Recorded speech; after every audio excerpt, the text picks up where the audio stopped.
The college football playoff tilted in the Big Ten's favor.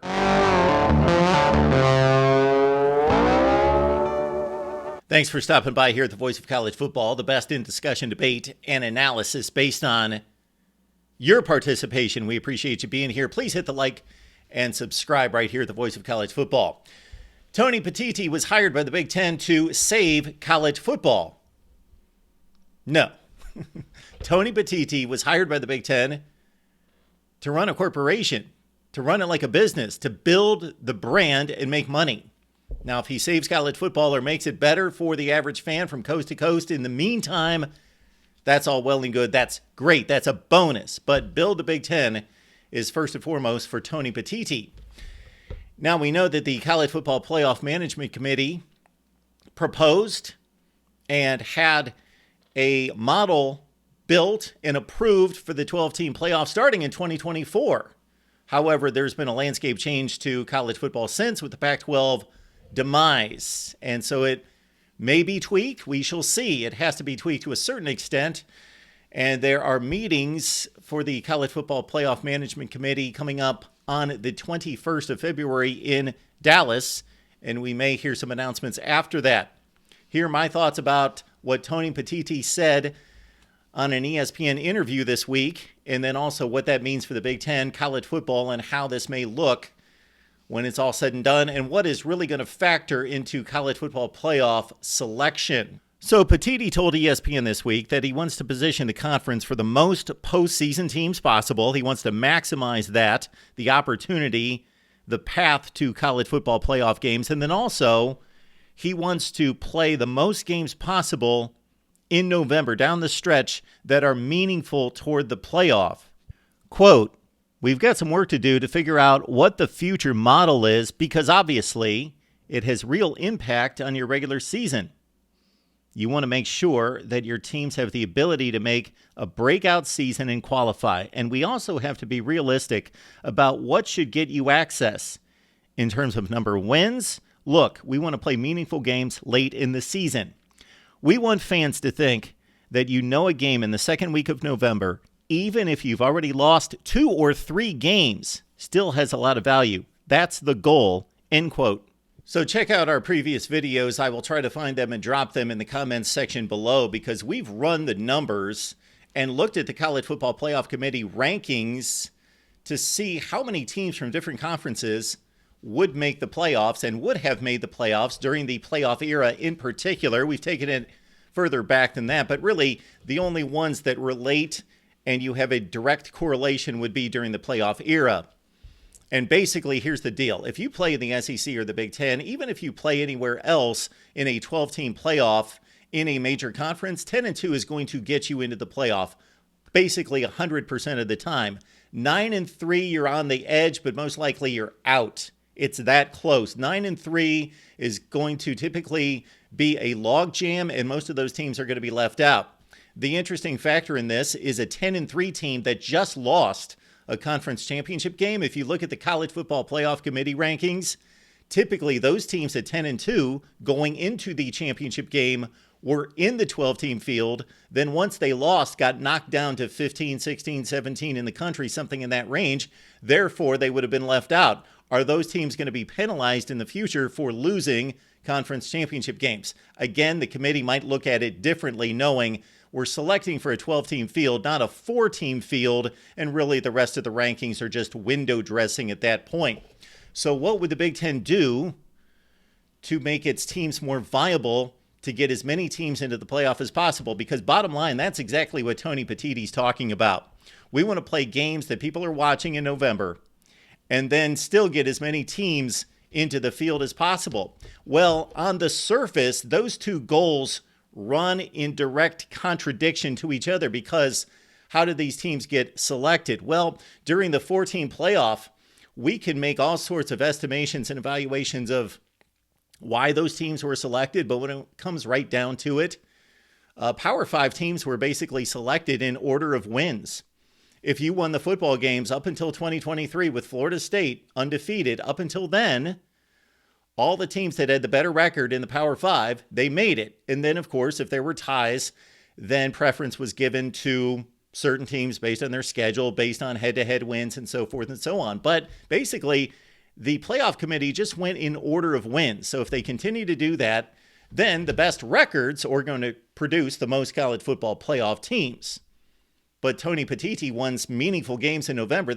Therefore, he wants a schedule that is pitting his best teams in the Big Ten against each other. Well, that's going to weight down the number of wins. So how's he going to accomplish both? Well, there's a few different ways in which the Big Ten can win both battles at the same time. One would be the SEC's way. Go out there and win non-conference games. So the SEC has built a reputation that the SEC is going to be given preference over the other conferences. They're the only conference that multiple times have had two teams in the playoffs, have higher ranked teams, have had teams like Alabama entered into the playoff despite not even winning their own division. We can see it obviously that the SEC has built up a reputation based on success on the field. So that success has come in two different fashions.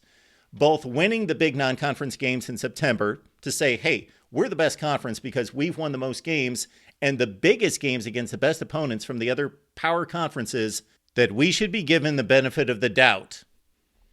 The other is a track record of postseason success. So even if the SEC has had a down season, like this past season in non-conference games, well, the postseason has proven that the SEC at the top has been the best conference. It's not even close. It's not even fair to debate over the last 15 years. The SEC with its Alabamas, Georgias, LSUs at the top have played well in the postseason, have won the championships, have won the big games, by far have the best playoff record, and the Big Ten would like to build that up. Well, that takes time to build up that resume to show the committee you need to break the tie by selecting our team because we win in the postseason. Well, Michigan got the Big Ten off to a great start by winning two huge games in the playoffs this year and a national championship. And of course, if you want to go back a previous year, Ohio State played well against Georgia, didn't win the game, but Michigan's got the Big Ten off to a good start if they want to take that into account. That's if you believe that the College Football Playoff Committee is selecting the teams based on the credentials on the field, the resume, and I believe that they really have. I know that there's a lot of conspiracy theory out there that the committee selects the biggest brands that's going to make the most money. And I'm not saying that that's not a factor, and that's not rolling around in their heads to prefer big brands over smaller brands. But the selections of, in particular, look at 2018, look at 2019, look at 2021 and 2022. That would fly in the face of that argument when teams like TCU and Cincinnati were selected, when Ohio State was left out, when they draw arguably the largest crowds in college football to TV sets. So the committee has basically selected who they believe are the most deserving teams, the teams that have earned it up until, of course, Florida State. And the argument was Jordan Travis was hurt. That's a whole other matter. Let's go way back to 1997. Tony Petitti was employed by CBS, and he helped launch the BCS, which, of course, was the formula used to select the national championship game from 1998 through 2013. So is Tony Petitti going to go back to his past, put together some kind of model that he believes would benefit the Big Ten? Of course, he's looking out for Big Ten interests here. And is he going to push for a formula model to be put into play that is going to really weight schedules possibly and strength of schedule, put those together with wins, put those together with quality losses that's going to build the brand of the Big Ten? The SEC is going to benefit from that model as well. So we'll just have to wait to see whether that happens. Now, we know the playoff model is going to be tweaked. The original format had the Pac-12 involved, of course, and so the Power 5 champions all received an automatic bid, along with the best of the group of five, the best champion. Now, let's keep in mind that as this is being tweaked, that the group of five is much weaker today than it was 2 or 3 years ago at the outset of this 12-team model proposal, because the American Conference, by far the best of the group of five, has lost its 3 best members, Houston, UCF, and Cincinnati, and now SMU has gone to the ACC. So its 4 best members have left the conference. So The group of 5 is still going to be included, the champion. So instead of a Power 5 plus the best group of 5, which would be a conference champion, you've got the Power 4 plus the one group of 5 champion. So then you've got 7 at-large bids to include in that 12-team field. Let's see how the Big Ten would have fared in 2023 and going back through the playoff era in 2014. Look at 2023. Now, this is difficult to project because, of course, we've now have 4 members of the Pac-12 entering the Big Ten. So they would have different schedules. And so you could say on the surface, Michigan makes it at 12-0, 13-0 after a Big Ten championship game win against whomever it would have been, probably Ohio State, not Iowa.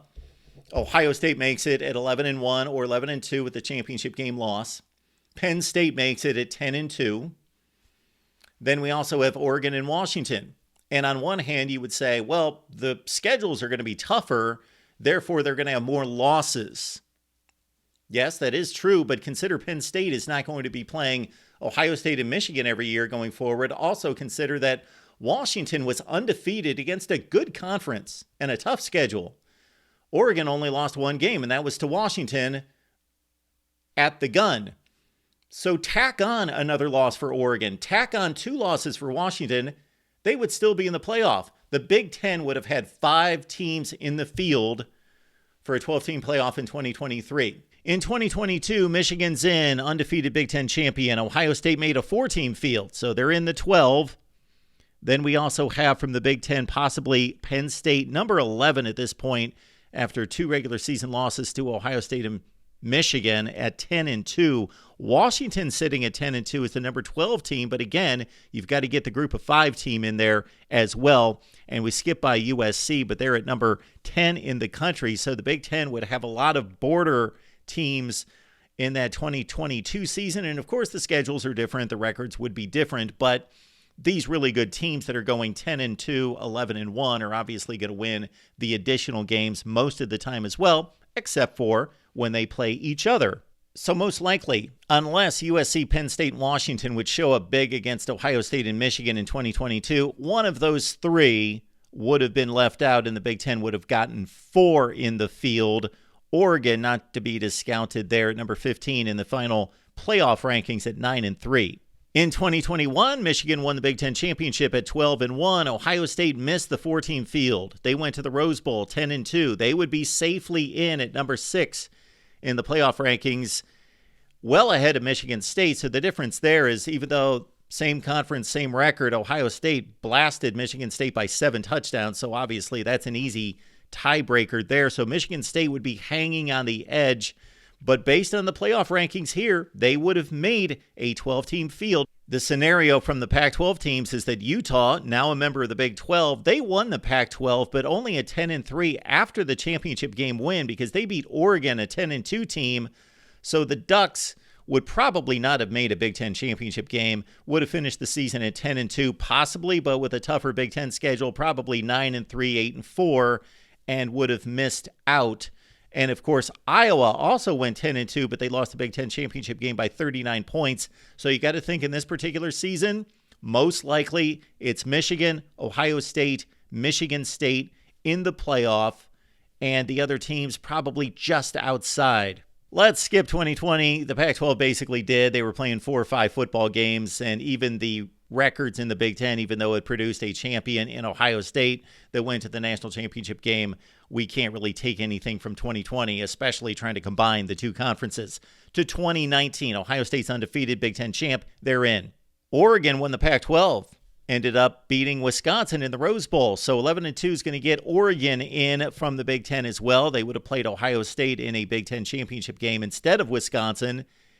And here's an interesting bit with Wisconsin. Even with the championship game loss to Ohio State to drop them to 10-3, they're still safely in at number 8. There's Penn State sitting at 10-2. They would be in the playoff as well. Even Michigan would have an outside shot at 9-3, although if you take the playoff rankings and if the committee would approach it exactly the same, this is a perfect reflection of what the playoff field would look like.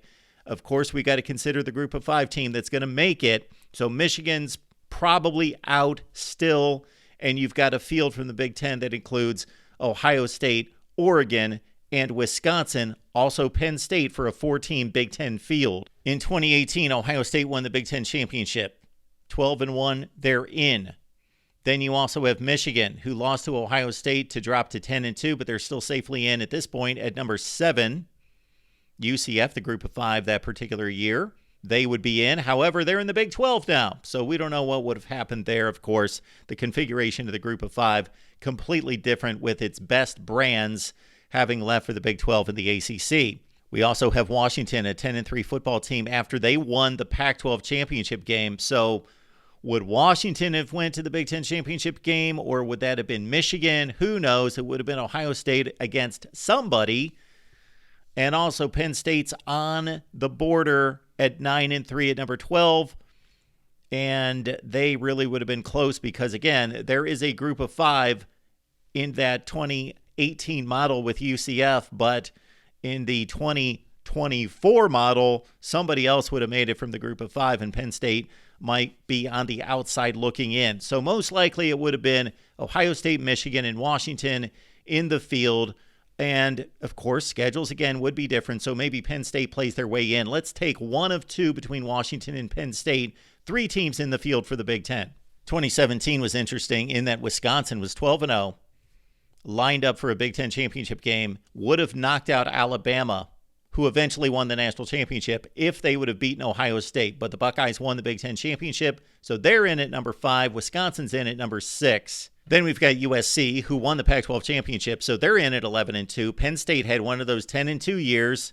There you go. They're in at number 9. Washington, who played Penn State in the Fiesta Bowl, they're in at 10-2. And those are all the teams that are going to make it from a new Big Ten. Again, we know that the correlation isn't perfect because schedules are going to be different. But Ohio State, Wisconsin, Penn State, Washington, and USC, even if only 4 make it, that's still 4 from the Big Ten. But I think in this particular year, most likely all 5 would have made the playoff. So when we look at 2016, Penn State, you get back into the playoff here. This is good news for you.